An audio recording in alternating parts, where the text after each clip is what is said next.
So for this presentation, I'm going to cover key updates of interest.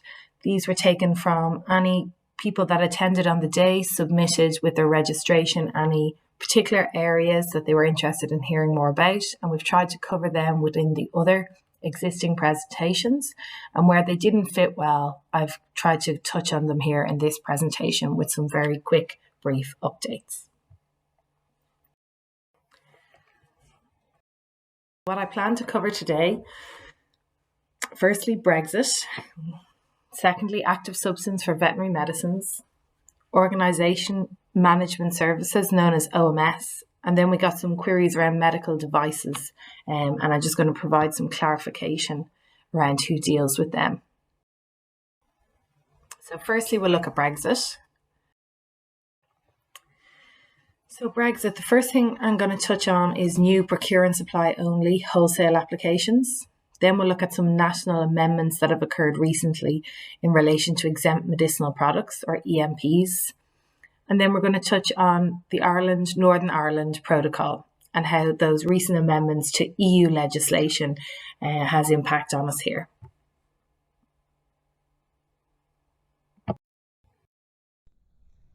So starting now with procure and supply only. So this is where wholesale activities only involve the buying and selling, and the wholesaler never actually holds the product.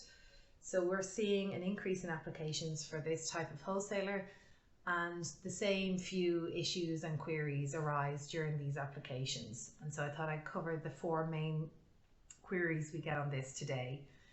So firstly, when the HPRA issue any license, in this case a wholesale license, we issue it to an address where those wholesale activities take place. So as such, there must be a permanent physical premises that is listed on this license, and it must be at that premises where the wholesale activities that are listed on the license take place. So in this case, where the procurement and the supply take place.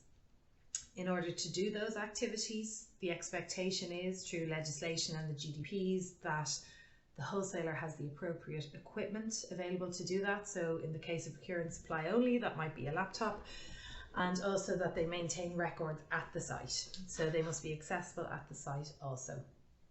And then lastly, just to touch on staff on site.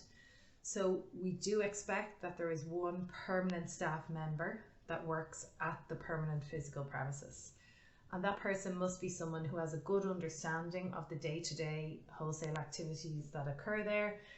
And they should be in a position to talk whoever they may need to, be it a HPRA inspector or an inspectorate or another competent authority that are looking for information around supply to their market. So that person should be reasonably informed of the wholesale activities and be able to talk anyone through it or provide records when requested. So that covers the four main issues that we see around procure and supply only wholesale applications, but there are more aspects and requirements to meet in order to progress with such a license, and full guidance on this can be found at the guidance document below, which is on the HPRA website. Then to move on to some national exemptions that have come in as a result of Brexit to, I suppose, ensure continued supply for Irish patients. So again, this is purely national change, so only applies for exempt medicinal products supplied to Ireland. So previously, before this amendment to national legislation, only a manufacturer's holder, an MIA holder, could import from a non-EEA country.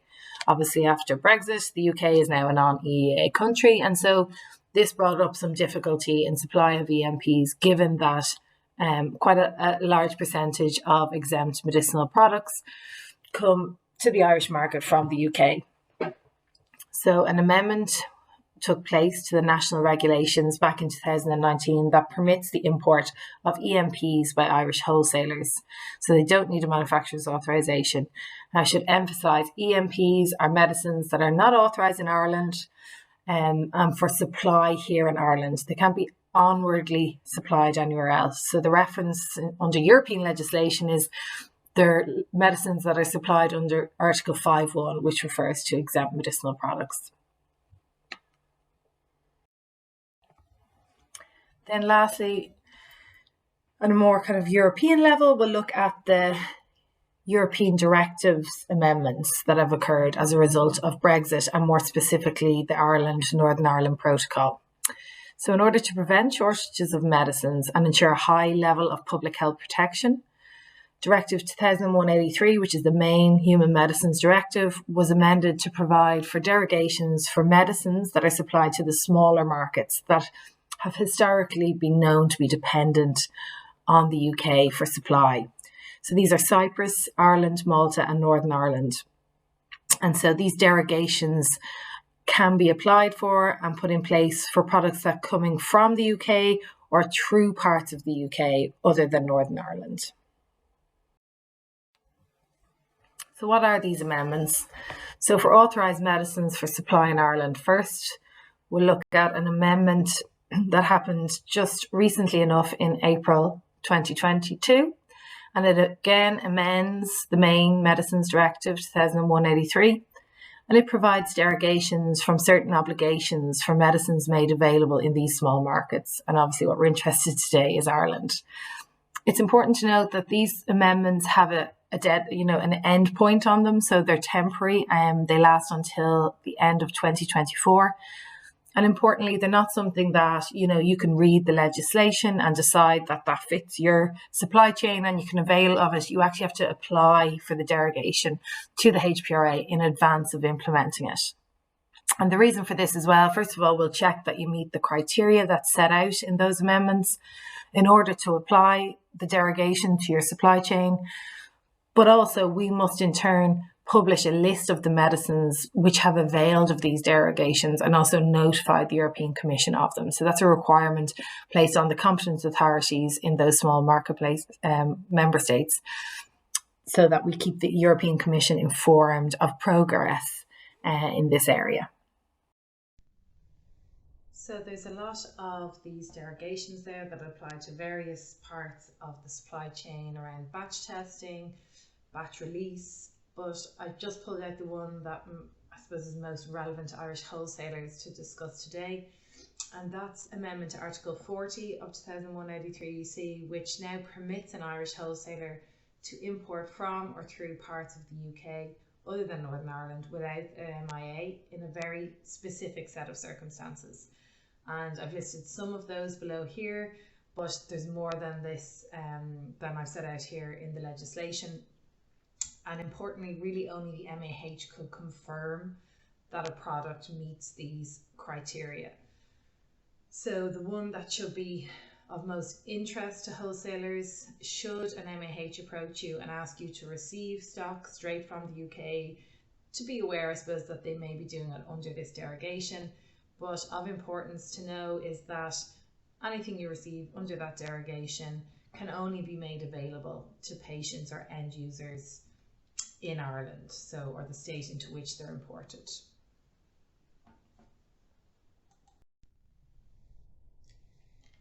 So another derogation that's relevant to Irish wholesalers is this time one related to safety feature requirements. So back in January 2021, there were derogations published that allowed wholesalers not to decommission unique identifiers of medicines that they were exporting to the UK. And this derogation applied until the end of 2021. And what the most recent amendment to the delegated regulation now does is really just extends that existing derogation until the end of 2024. It applies only to UK packs or joint UK-Ireland packs that are supplied to the UK market. To ensure that those packs that have not been decommissioned and have been sent to the UK don't end up back on an EU market outside of Ireland, Cyprus or Malta, there are some additional measures included in that amending legislation to ensure that that doesn't happen. So basically, these packs are known then as a non-union pack, and if they turn up again after being exported to the UK and they turn up again on another EU market that isn't Northern Ireland, Cyprus, Ireland or Malta, then they will trigger an alert if they're scanned in those countries. So to date, the national and EU amendments around Brexit have really provided derogations to Irish wholesalers, but there is one piece that puts an obligation onto Irish wholesalers, and it's an area we have received a few questions on. For those that have gone down through the legislation in detail, I would say it's difficult to read, particularly this part, and it's important that you combine all the previous amendments together when reading it, or else it doesn't really make sense if you read these amendments on their own without consolidating the legislation together. But basically, this obligation reads that a wholesaler in Ireland should perform adequate verifications to ensure that shipments of medicines manufactured and labelled for the UK market comply with the requirements to bear safety features, even when they're received from the manufacturer, the MAH, or a wholesaler who is designated by an MAH. So really, this looks like Irish wholesalers are being asked to verify medicines under circumstances that they wouldn't usually be required to do it. So usually if we get a pack from a manufacturer, the MAH, etc., we don't have to perform the verification. But what this seems to be implying is that where you do receive a pack from the UK, from any of those entities, you need to perform adequate verifications. And we were getting a lot of questions over what that means. So having sought clarification from the Commission, really this does not refer to joint packs. And that's really important for this reason.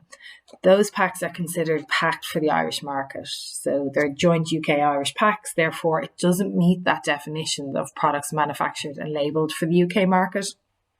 So joint packs are outside the scope. And really then, when we work down through these scenarios, we couldn't envisage any scenario arising in Ireland that would require these adequate verifications, as they refer to. And our understanding is that provision was put in to address some of the other smaller markets, such as Cyprus and Malta, that may use the Article 126A provision, which is a provision in the main Human Medicines Directive, which Ireland do not avail of for supply of medicines here. So I'm basically saying in summary that this shouldn't apply to anyone here in Ireland, but I wanted to raise it as people were concerned that this was something that they would have to do. So moving on then to active substance for veterinary medicines. I said I'd give you a brief update. So active substance for use in veterinary medicines. There's a new requirement that has come into effect since the start of this year, since January, and it was brought in through the new veterinary regulation 2019-6. It requires the registration of any manufacturers, importers or distributors of active substances for use in veterinary medicines. So similar to the registration process already in place for human medicines, this registration occurs with your national competent authority and the information will be uploaded to the EU database. Thereafter, you're required to submit an annual update to advise of any changes that may have taken place since the initial registration or the previous year's update.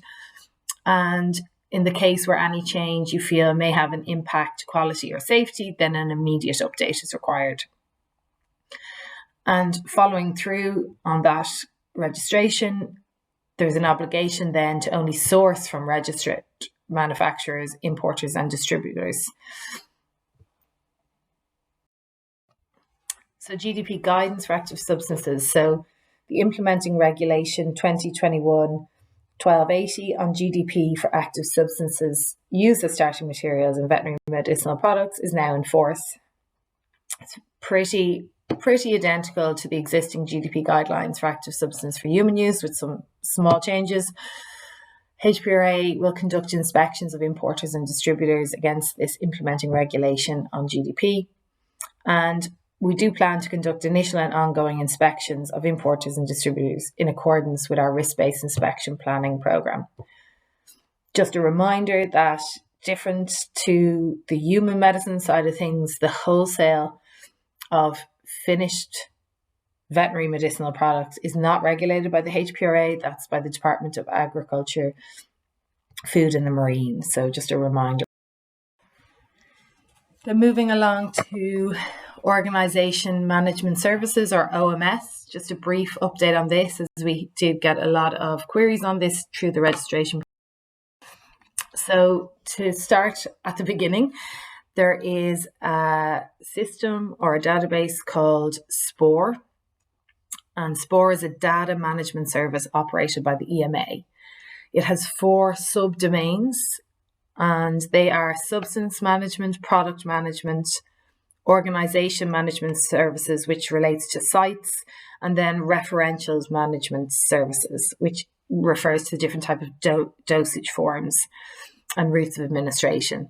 And what we're focusing in on today is the sites piece. So that's the OMS. And really what it is the objective is for, at an EU level, to have a high quality of data to support all the different regulatory processes that, in this case, a site is referenced as they go through those processes. So it provides a single source of validated organisation master data. So we would see all the time over the years, just the names, addresses of sites just change slightly. Like someone leaves out one line of the address because they don't think it's needed, or someone slightly changes, puts in Europe Limited instead of Ireland Limited, or whatever. So over the years, things we can have slight differences within the systems, and it does cause problems now as everything becomes much more automated. So the aim here is to provide a single source of validated organisation master data. So it looks at the organisation name, and it also looks at the location address, and it provides a unique ID for each organisation name and each address. So stakeholders to, I suppose, register and get these unique IDs must submit change requests to the EMA. So that kind of sounds funny if it's the first time that it's a change request, but that's just what they call it. So that's where to go to first set up your OMS account and your unique ID. And also you must have a SPORE user registration. So that's the kind of overarching database. You need to register with that before you can submit this change request to get your OMS unique ID. So this system isn't operated by the HPRA, so it's operated by the European Medicines Agency, and so more information on how to do it all can be found on their website, and there's a link to it there.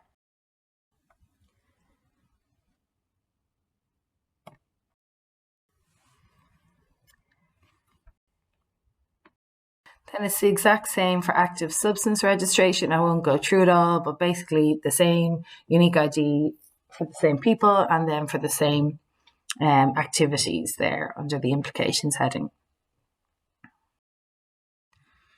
And then for GDP certificates, obviously, as I've mentioned, we input them directly onto UDRA-GMDP. Previously, we could free text in the organisation name and the wholesaling site.